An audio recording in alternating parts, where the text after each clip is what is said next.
So hello everyone, good morning. তো তোমরা সবাই কেমন আছো? আমি তো খুব ভালো আছি। তো যাই হোক, আজকে আমি সকালে উঠে পড়েছি, খুব তাড়াতাড়ি উঠেছি, 11টার সময় উঠেছি। আর ওখানে আমার ব্রেকফাস্ট আমি বসিয়ে দিয়েছি, রেডি হচ্ছে। যতক্ষণ ব্রেকফাস্টটা হচ্ছে ততক্ষণ আমি একটু ব্রাশটা করে নিই তাড়াতাড়ি করে। চলো, তো এই যে এখানে হচ্ছে ব্রেড শেখা হচ্ছে, আর দুধটাও আমি ফুটিয়ে নিয়েছি সাথে।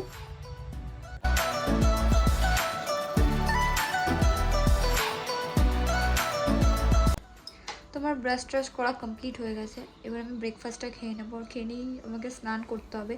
তার কারণ আজকে শনিবার আর আমাদের বাড়িতে নিরামিষ হয়, তো আমাকে আগে স্নান করে সব কাজ বাজগুলো করতে হবে। তো চলো, তা আমি এখানে স্নান করে চলে এসেছি। এবার আমি রান্নাটা করব।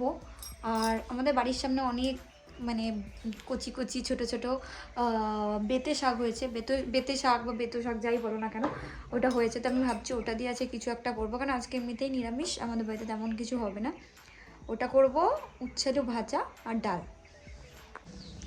তো এখন আমি যাচ্ছি বাইরে, শাক আছে, শাকগুলো তুলতে যাচ্ছি। ততক্ষণ এটা হচ্ছে হোক, ততক্ষণ আমি তুলে নিয়ে আসি। চলো।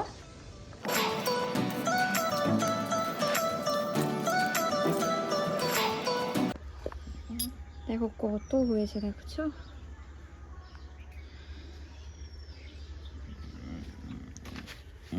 লালু, লুলু, লুলু, লুলু, লুলু, লুলু। তো আমি শাক তুলে নিয়ে চলে এসেছি, দেখতেই পাচ্ছ কতটা তুলেছি, কতগুলো হয়েছিল দেখেছো? সব তো আমি তুলিই নি, তাও ফট করে এই শাকগুলো আগে বেছে ফেলি। অনেকটা টাইমও লাগবে বাঁচতে, আমি বেছে নিয়ে দেখাচ্ছি। তখন আমি শিম কেটে নেব। আমি এখানে তেল গরম করতে বসিয়ে দিয়েছি, এবার আমি বড়িগুলো ভেজে নেব এক এক করে।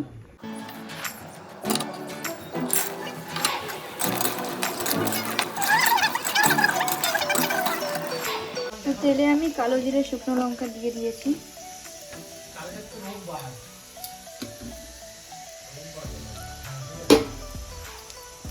লাল করে নিই। তো এবার এই যে আমি আলু আর শিম এখানে ধুয়ে রেখেছি, এটা আমি আগে দিয়ে দেবো।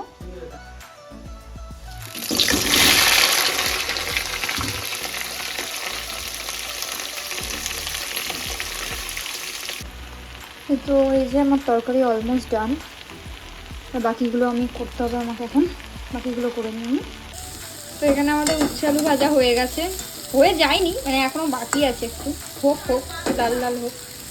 তো এই যে আমি খাবার নিয়ে চলে এসেছি, উচ্ছে আলু ভাজা আর আর কি বলতো, আমি আর জানতাম না যে মসুর ডাল মানে নিরামিষ না, আমি জানতাম না। তো আমি ওটা ভুল করে ফেলেছি, যার জন্য ওটা আর আজকে খাবো না, ওটা ফ্রিজে রাখা আছে, ওটা আমরা আবার কালকে খেতে হবে ওই ডালটা।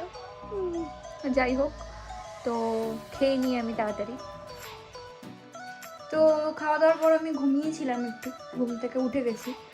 তো আমার কদিন ধরে মানে একদমই জামা কাপড় গোছানো হচ্ছে না, গুছিয়ে যে মানে যেগুলো ওয়ার্ড্রপে রাখা দরকার মানে ওগুলো একদমই আমি কিছুই করিনি, একদম ওগুলো পড়ে রয়েছে। তো আমি ভাবলাম আমার ওয়ার্ড্রপের যে অবস্থা ওটাও গুছিয়ে নেব, আর যেগুলো তোলার আছে সেগুলোও গুছিয়ে নেবো। আর ওই বাড়ি থেকে আমার জামা এখনও ঠিক মতো করা হয়নি, তো মা দিয়ে গেছে, সেগুলো তোলা হয়নি, তো ওগুলো একটু গুছিয়ে নেব। তো চলো। আর এই দেখো, এটা কিন্তু আমার হাতে বানানো, এটা আমি হাতে বানিয়েছি ব্যাঙ্গলস দিয়ে। তো আমার কিন্তু এখনো মানে গিফট, বিয়েতে যা গিফট পেয়েছি এদিকেও পড়ে আছে এদিকেও পড়ে আছে, সেগুলো আমার এখনো গুছানো হয়নি। তার কারণ বিয়ের পর থেকেই আমাদের সেরকমভাবে কোনো কিছু করা হয়নি। তো চলো আমি তাড়াতাড়ি গুছিয়ে নিই, বেশি টাইম ওয়েস্ট না করে, ঠিক আছে? তো আমার এখানে এই যে এতগুলো কাপড় আছে, শুধু ওটা আমার ধোয়াতে যতটা উঠেছে ততটুকুই দেখাচ্ছি। এখন আমি কিন্তু অনেক কাপড় আমি বের করবো, মানে যা অবস্থা, মানে দেখাবো দেখো কি অবস্থা, দেখো মানে এটা কোনো ওয়ার্ড্রপ?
2 ঘন্টা বা তার বেশিও হতে পারে, তার বেশিক্ষণ ধরে আমি পুরো ওয়ার্ড্রপটা গুছিয়েছি। তো তোমরা বলো কেমন লাগছে গোছানোর পর।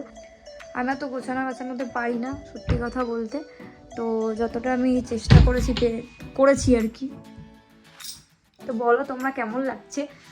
আর এই যে ওপরে দেখছো, এইগুলো আমি একদিন মানে একটু গুছিয়ে রাখবো, কারণ ওপরে এরকমভাবে আমার দেখতে একদমই ভালো লাগছে না। তো এইগুলো আমি ঠিক করে রাখবো, তো সেটারও ভিডিও আমি তোমাদের দেবো। তো এই যে এই দিকটার অবস্থাও ঠিক অনেকটা এরকম, তো এইটাও আমি ঠিক করে গুছাবো, এখনও গোছানো হয়নি এগুলো। তো এটা অন্য একদিন করব, আজকে আমার আর টাইম হচ্ছে না, তাই জন্য আজকে আর আমি গোছাচ্ছি না। তো এই যে এখানে পিৎজা আছে, তো দুপুরে যেহেতু নিরামিষ খেয়েছি, এখন খেতে ভালো লাগছে না, তাই পিৎজা অর্ডার করে এখন পিৎজাটা খেলাম। আমার এখন খাওয়া হয়ে গেছে আর এবার আমি ঘুমাতে যাব। তো চলো আজকের জন্য tata, bye bye, good night.